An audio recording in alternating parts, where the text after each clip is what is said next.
Es un gusto poder saludarles. Mi nombre es Efraín Enrique Jiménez López, ingeniero agrónomo. El día de hoy me complace compartir con ustedes el tema de la semana número 8 del curso de cultivos 3, frutales, el cual corresponde a los temas de plantación 3 y plantación 4. El objetivo de la clase es enunciar las características para el establecimiento de una plantación frutal. Para ello vamos a ver la parte de la elección del patrón y la variedad. Recordemos que el árbol frutal está constituido por dos individuos, el patrón que proporciona el sistema radicular y la variedad que ve la parte aérea productora de frutos. Las aportaciones mutuas de influencias hasta el punto de que los factores externos son normalmente inferiores a las que se producen por la interacción mutua entre los dos componentes del árbol frutal.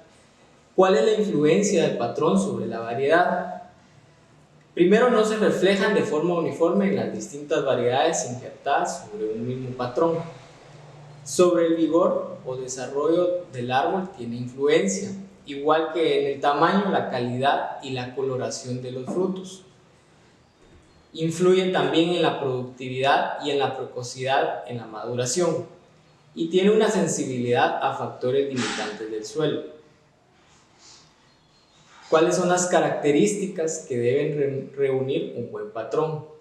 Primero debemos conocer la propagación, el comportamiento que tiene en el vivero, la compatibilidad, la polivalencia, el control de vigor, la adaptabilidad, la productividad y la longevidad y la capacidad de trasplante, así como el no serpear, el buen anclaje, la tolerancia a los patógenos y la resistencia a la asfixia radicular y del cuello. ¿Cuáles son las ventajas que confiere el uso de patrones? Tenemos que conocer estas ventajas porque nos van a dar una mejor precocidad en la producción, una mayor uniformidad de la plantación, que debe ser muy importante en la citricultura moderna, por ejemplo. Proporciona también un cierto control sobre la calidad y la cantidad de la cosecha para una misma variedad. Se adapta a problemas físico-químicos del suelo como la salinidad, la asfixia radicular y la sequía. Y debe tener una tolerancia a plagas y enfermedades como la tristeza y la fitóftora. ¿Qué otros factores son limitantes del cultivo frutal? Dentro de ellos tenemos los factores biológicos o factores bióticos, que podemos encontrar la contaminación por virus, bacterias, enfermedades, parásitos o animales. En las plantas intervienen los microorganismos que enriquecen el suelo, otras plantas que les brindan protección o compiten por la luz, agua y nutrientes. Tenemos los factores socioeconómicos y de mercado, donde se ayuda a la empresa a poder situarse correctamente en el mapa y saber a qué tipo de público objetivo se enfrenta y si realmente cuadra con el público objetivo que tiene definido. Debemos tener también la preparación de la técnica.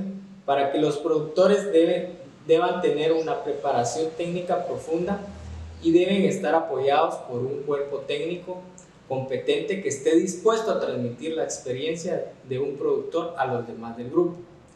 También debe existir una disponibilidad de los materiales. Por ejemplo, una planta adulta puede producir alrededor de 200 ramas por año que son útiles para la propagación. En cuanto a la comercialización, los productores deben contar con el apoyo de un servicio de comercialización que se ocupe de la clasificación, del empaque y del transporte.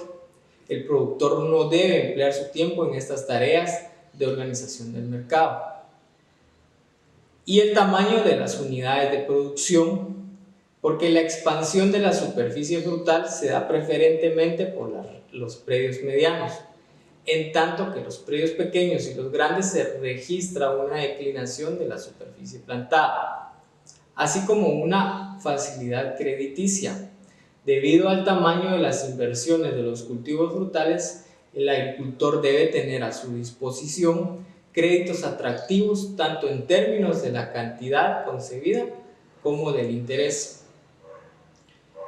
¿Cuáles son los factores técnicos de la selección del patrón y de la variedad? La elección del patrón se establece como un factor determinante en la consecución del éxito de la plantación. El conocimiento y el estudio de las características edafoclimáticas de la zona de cultivo son el punto de partida para decidir la mejor combinación entre el patrón y la variedad.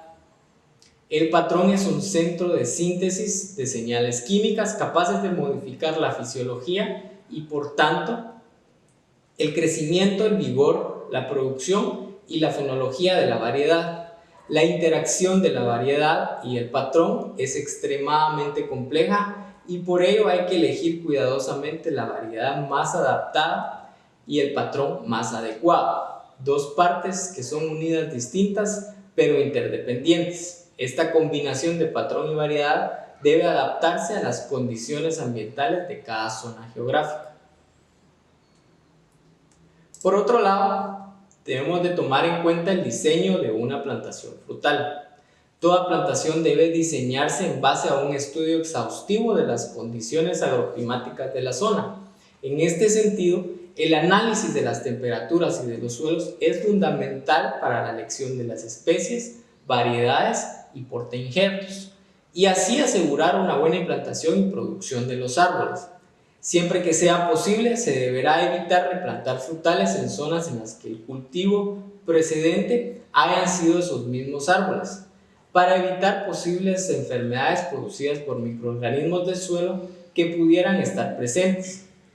En cuanto a los sistemas de plantación, son preferibles las de línea simple, recomendándose que los marcos de plantación sean suficientemente amplios para permitir el crecimiento de los árboles durante toda su vida, sin tener que recurrir a podas severas.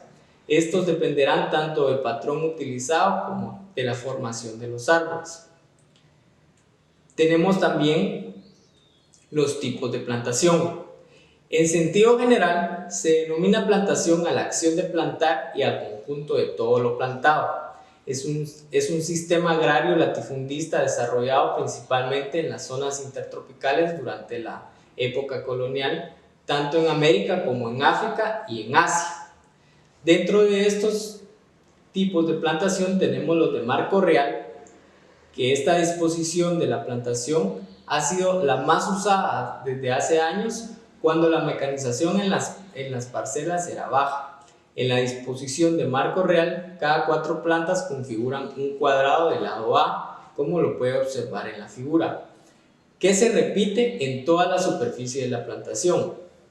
La densidad de la plantación que se logra es...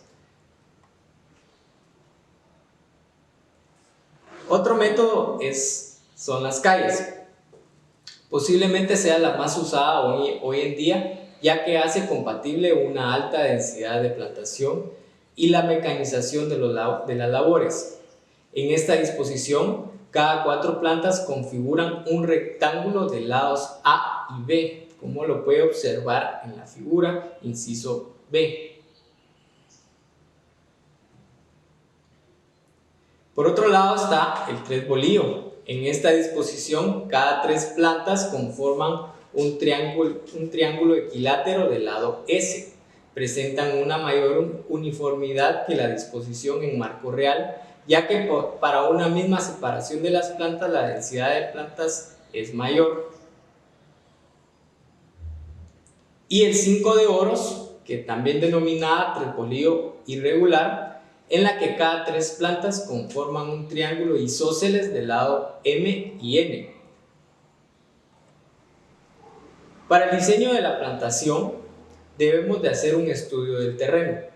Es importante observar el terreno, ver si pueden existir zonas más expuestas al anegamiento o al secado, si el suelo está muy compactado o si la capa superior es demasiado larga. Sería conveniente cavar unos pequeños hoyos para observar la configuración del suelo o del subsuelo. A esto le conocemos como calicates. Otro factor importante es contemplar la inclinación del suelo. Podríamos decir que, de existir una inclinación, lo ideal sería una orientación suroeste, ya que el huerto o la plantación será bañado por los rayos del sol desde las primeras horas del día. En cuanto a la densidad y los marcos de plantación, este nos indica la separación necesaria entre las plantas a cultivar para que se desarrollen con normalidad. Cuando elegimos un buen marco de plantación, favorecemos la entrada de luz, la ventilación y la aireación. Disminuimos la competencia por los nutrientes, reducimos el riesgo de plagas y enfermedades y favorecemos el cuajado del fruto, aumentando la producción y la calidad. Las formas en que se puede realizar el marco de plantación son básicamente tres. El marco cuadrado, que es el más común y habitual, y las plantas se colocan a una sola distancia una de otra formando un cuadrado. El marco rectangular, cuando las plantas se colocan en forma de rectángulo, común en plantaciones en surcos, donde las plantas son colocadas en el surco a una distancia y la distancia entre surco es mayor, formando un rectángulo.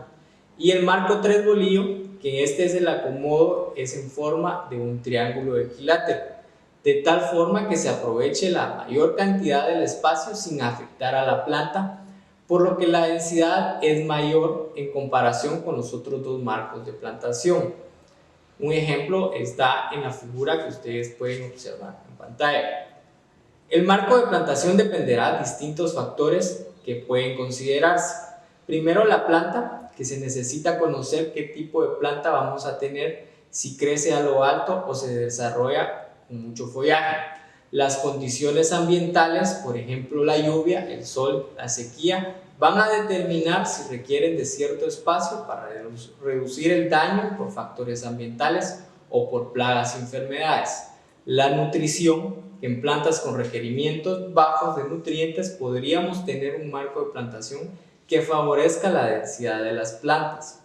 Pero en plantas que consumen muchos nutrientes, el marco de plantación cambia a uno que disminuya la competencia por nutrientes. El tipo de cultivo, para saber cuál es el cultivo que vamos a tener en la plantación. El manejo, porque si requerimos utilizar labores o realizar labores de mantenimiento y producción, ya sea manual o con máquinas como la poda y el tutoreo, el control de plagas, la siembra o la cosecha, entre otros. Debemos de tomar en cuenta también el diseño de polinización, porque en las plantaciones frutales la polinización debe considerarse como un factor más, cuyo manejo deficiente puede tener consecuencias sumamente negativas sobre el volumen de fruta producido y sobre su calidad. Para ello también debemos de tener el manejo de los vectores de polinización, porque los polinizadores o los vectores de polinización son aquellos grandes responsables de potenciar la producción y aumentar los rendimientos de los cultivos. Pueden dividirse en dos grandes grupos, dependiendo de la característica del agente. Por un lado encontramos los vectores de polinización abióticos, tales como el aire o el agua. Y los agentes abióticos coexisten con los vectores polinizadores bióticos, que realizan el proceso más común o conocido. Esto implica insectos o animales encargados de llevar el polen de una flor hacia otra. Algunos ejemplos de los polinizadores bióticos son las abejas, las mariposas, los murciélagos, los colibríes y las polillas, entre otros. Para el establecimiento de una plantación debemos considerar la preparación del suelo. El lugar a plantar debe ser soleado, amplio y con un suelo apropiado. Los árboles frutales, para expresar su máximo potencial en crecimiento y en producción, se deben plantar en un suelo fértil, rico en materia orgánica, con buen drenaje, que sea profundo, no salinos, y que el pH oscile entre el 5.8 y 6.4. Debemos de considerar también el replanteo y el trazado. El ahollado, que consiste en abrir los huecos para la siembra de las plántulas empleando dimensiones que sean un poco mayores al tamaño del material. Y debemos de considerar otras operaciones sobre el plantón, como lo sería la plantación, que suele efectuarse en los momentos en que los árboles están en estado latente. En este momento es cuando debemos plantar nuestros árboles y tener cuidados especiales después de la plantación, porque durante los primeros años es fundamental retirar la vegetación que crece alrededor. De esta manera concluimos con el contenido de la semana número 8 y a continuación se le presentan 5 preguntas generadas de los temas desarrollados. 8.1. ¿Cuál es la base para diseñar una plantación? 8.2. ¿Cuál es el punto de partida para decidir la mejor combinación entre el patrón y la variedad? 8.3. ¿A qué se le llama plantación? 8.4. ¿Cómo se conforma un tresbolillo irregular? Y 8.5. ¿Cómo se conforma un tresbolillo? Sin otro particular y muy agradecido de la atención prestada, me suscribo de ustedes. ¡Feliz día!